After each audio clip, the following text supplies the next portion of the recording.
Hey guys, Oro here, and today I wanted to share my first impressions of Armored Core 6.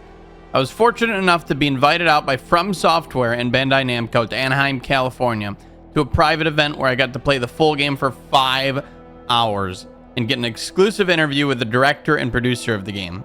As a huge Armored Core fan, this is the opportunity of a lifetime, and I was super excited to get to experience the game and meet the developers. Giant Mech was okay too, I guess. Unfortunately, I can only show you guys 20 minutes of gameplay, and that gameplay is restricted to only a few select missions in Chapter 1, but I managed to squeeze in a lot of the best bits for you guys, so if you want to check out my full 20-minute gameplay video, then check out the link in the description below. Anyways, let's get right to it. First off, I'm going to cover the basics. The gameplay felt incredible. Silky smooth compared to the previous Armored Cores. The perfect comparison, gameplay-wise, is Dark Souls 1 to Dark Souls 3, where the core gameplay is the same, but it just feels so much better. The pacing was perfect. Not as fast as Armored Core 4, but not as slow as Armored Core 5. And the new stagger system really made for some interesting and dynamic gameplay. The soundtrack of this game is actually perfect. From the main menu to the boss themes, they absolutely nailed it. I mean, just listen to this. The graphics were also really good. We were playing on PCs with 4K monitors and all the settings maxed, but I was only able to capture my gameplay in 1080p 60 FPS, so please keep that in mind when you're watching. For a game releasing on last-gen consoles, it really does look amazing. It feels like they had a much bigger focus on the graphics this time around. The story is also super interesting, and I really want to talk about it, but FromSoft wants us to avoid talking about any story-related stuff, so I'll let you guys experience it on your own. So far, though, it's really good. I will say there's tons of lore to discover from the logs you can pick up around the missions, which is really cool. The difficulty was exactly what you'd expect from any From Software title. Fair, but punishing. There's a massive emphasis on dodging and staying mobile. And for powerful attacks, there's a big red indicator and a noise that happens right before, so you know when to prepare to dodge them. I also noticed that switching AC loadouts for the given situation was extremely effective. One weapon part completely trivialized a certain boss, when without it, it felt like an absolute nightmare. So if you're ever having trouble in this game, try heading to assembly and change up your strategy a bit. It might help. You also get 3 repairs every mission, which you can use to instantly heal your AC, and you can replenish them at supply crates that were usually placed right before a boss. Be careful though, you can't use them while you're staggered, so keep that in mind. The level design has vastly improved from the previous titles. Feels like every level was meticulously crafted, and they really took their time creating each one. Even the small side missions are really cool. I feel as if they learned a lot from the Souls series. Now, let's talk about my personal favorite part of the game, the customization. It's pretty standard for an Armored Core game. You get to change out parts.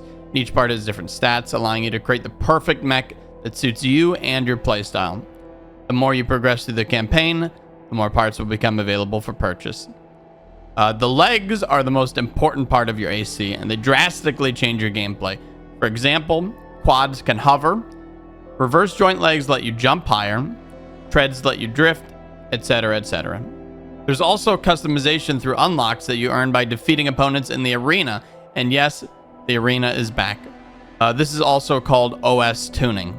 You can unlock stuff like a weapon bay to switch out primary weapons on the fly, manual aiming, quick turning, and other really cool abilities for your AC. Tuning each individual parts and stats, a feature present in the other Armored Core titles, has been seemingly removed.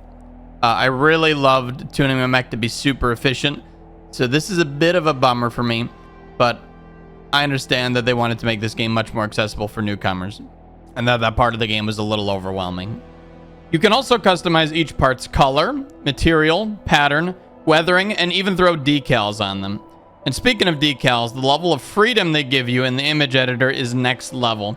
It looks to be much like Armored Core 5 with some improvements, which is to say you can pretty much make whatever you want. You can put it on your mech or use it as an emblem. I cannot wait to see what people create with this. There's another really cool feature where you can save your entire AC loadout and share it online. For example, I I can make an AC loadout made specifically for beating a hard boss, or an insanely powerful PvP loadout. Both I'll be able to share instantly with you guys, and that's really cool. Now, there is one thing about this game that I can say for certain. This is Armored Core. It has the same fast-paced gameplay, the same in-depth customization, and the same mission-based structure. However, there are a few key differences. The first and most controversial is the addition of hard lock-on. This means that when you lock onto a target, you don't have to aim at all. This allows you to focus entirely on your movement without worrying about your aim. A lot of players, including myself, were worried that this is going to take the skill expression out of the game and even make it a little too Souls-like. But after actually playing it myself and learning more about it, most of my worries are gone. Let me explain. Hard lock-on, or target assist as the game calls it, has the downside of less accuracy.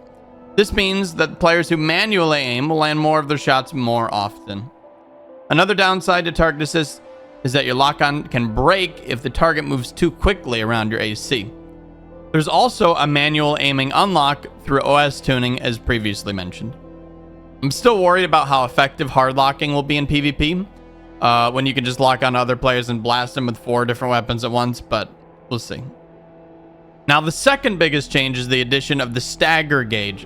Staggering isn't new to Armored Core, but they've completely revamped how it works in this game. Taking damage increases the stagger gauge, and if it fills up completely, you'll be staggered for a moment. During stagger, all incoming attacks are treated as direct hits, which deal greatly increased damage. When you're not getting hit, your stagger gauge slowly depletes. So when your stagger gauge high, focus on dodging or take cover to avoid getting staggered. And when your opponent is close to getting staggered, try to pressure them and prepare to punish with your weapon of choice. Some weapons deal lots of stagger damage, and some deal lots of direct hit damage, so be sure to experiment and try out different combinations. My personal favorite playstyle was double trigger, aka dual wielding, which constantly pressured enemies and raised their stagger gauge very quickly. Then, whenever I was about to stagger them, I switched to my blade for the stagger punish combo. It was such a fun and rewarding playstyle. It's safe to say I really love this new system. Lastly, this game features quote-unquote Souls-like bosses. Now, Armored Core has always had really cool bosses, but this time around they've really kicked it up a notch and made some incredible bosses that are going to keep players on their toes or make them rage quit.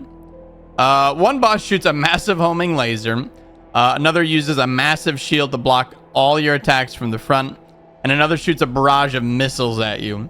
They're all super unique and really cool and fun to fight. I think I died at least once to every single boss, but every death felt fair, and it was entirely my fault for not dodging the attacks. Except the Juggernaut. Fuck the Juggernaut. With all these massive changes to the game, a lot of players feel like they've changed the identity of Armored Core, but I personally feel like they've just improved on the formula and maybe even perfected it this time around. When Armored Core 4 came out, I remember everyone hated it.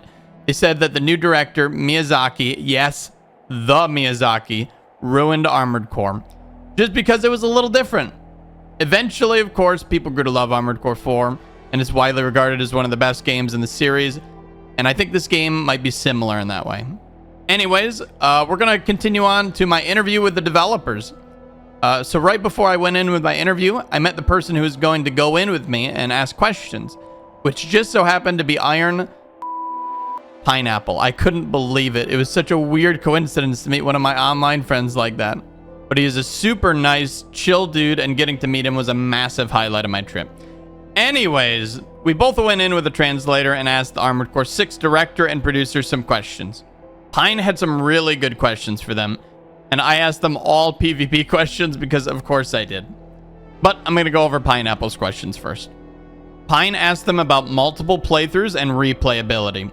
They said that there's New Game Plus, multiple endings, and hidden parts that players can find scattered throughout the missions. Pine then asked them about their design philosophy, and they said that they want to make the game challenging but rewarding like a traditional FromSoft title. And there is an emphasis on making it so that you can overcome any challenge in the game with any mech you so choose, giving the player full freedom to build and pilot their perfect mech. Then I asked them my PvP questions. I asked them how the multiplayer was structured. They said that there's going to be 1v1s and 3v3s. I asked them if there's going to be any ranked modes or leaderboards, and they told me to stay tuned for more info. I asked them if there's going to be any team or clan system returning from Armored Core 5, and they said no. I asked them if there's going to be any online territory battles, operators, or any other interesting online mechanics, and they said no, and that their focus for their development was on the single-player campaign to make it the best that it can be, which is totally understandable. I then apologized for asking so many multiplayer questions, asked them what their favorite AC loadout was. The director said his favorite was using a lightweight mech with dual Gatling guns. What an absolute giga chad. Iron Pineapple then asked the final and most important question of all, what the director's favorite game was, and he took a really long time to think about it. And then he said, his current favorite game is Street Fighter 6. I immediately asked him what character he mains, and he said Chun-Li. Incredibly based. After that, we all said our goodbyes. I went home and cried because I couldn't play the game anymore or talk about any of this for 2 weeks. But I'm now free from my mortal coil, and I'll be happy to answer any questions you guys have about the game in the comments. I cannot wait to get my hands on this game again and play it alongside you guys. August 25th cannot come soon enough. I have huge Armored Core 6 plans for the channel, including my first playthrough, tutorials, PvP videos, the whole shebang, so please look forward to that. And just in case you guys want to watch the rest of my gameplay, be sure to click the link in the description down below. It'll take you to my full gameplay video. I think that's everything, though. I really hope you guys enjoyed this video. I put a lot of thought and effort into this one. Be sure to like and subscribe for more Armored Core 6 content. And I'll see you soon. Thank you so much for watching, guys. Peace.